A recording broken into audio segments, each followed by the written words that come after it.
So this is a little bit of a health update. Early this year in January, I had an MRI in Ireland, and the MRI was quite inconclusive. It kind of basically I wasn't allowed to have contrast. It didn't fit the new protocols apparently, and contrast is something that is kind of necessary to highlight, to give a real insight into how the X-ray appears afterwards. And so anyway, and then I had to wait for my next appointment, which was 5 months later, so right at the end of May, and so almost 6 months. And when I got that appointment, basically I had a young trainee neurologist who had been in the meeting looking at all the different MRIs, and he basically broke it to me that there's been some bad news, that there's something new on your MRI. So I thought, okay, that's pretty inconclusive. Did the rest of the meeting, pretty inconclusive, and I left. I was told, okay, we'll see you in 2 years. You're feeling grand, are you?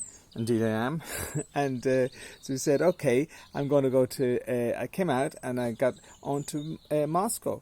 And so now, tomorrow, is the evening time here. In the morning at 9:15. I'm flying first of all to Riga. I got a very cheap flight and it required a 24-hour layover, which I'm not unhappy about.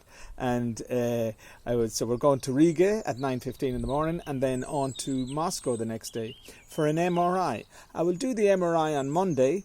And literally, I'll do some more tests on Tuesday, and I will see my neurologist, hematologist, the great Dr. F, and I hope to get be given a clean bill of health, that there has been no progress happening. So pretty exciting. I'm really anxious to go now because I felt so a little bit disillusioned, and it's very disconcerting okay, there's issues, but we don't really know what it's about. So I'm going to Russia now. Cheap for me to go do an MRI in the Mater private. Is the same price essentially for me to go to Moscow for my MRI, and I will have a neurologist and hematologist, and I'll fly back out on Friday. So how about that? So a bit of a contrast to the old Irish health system, and but on we go, and hopefully we have no new progress.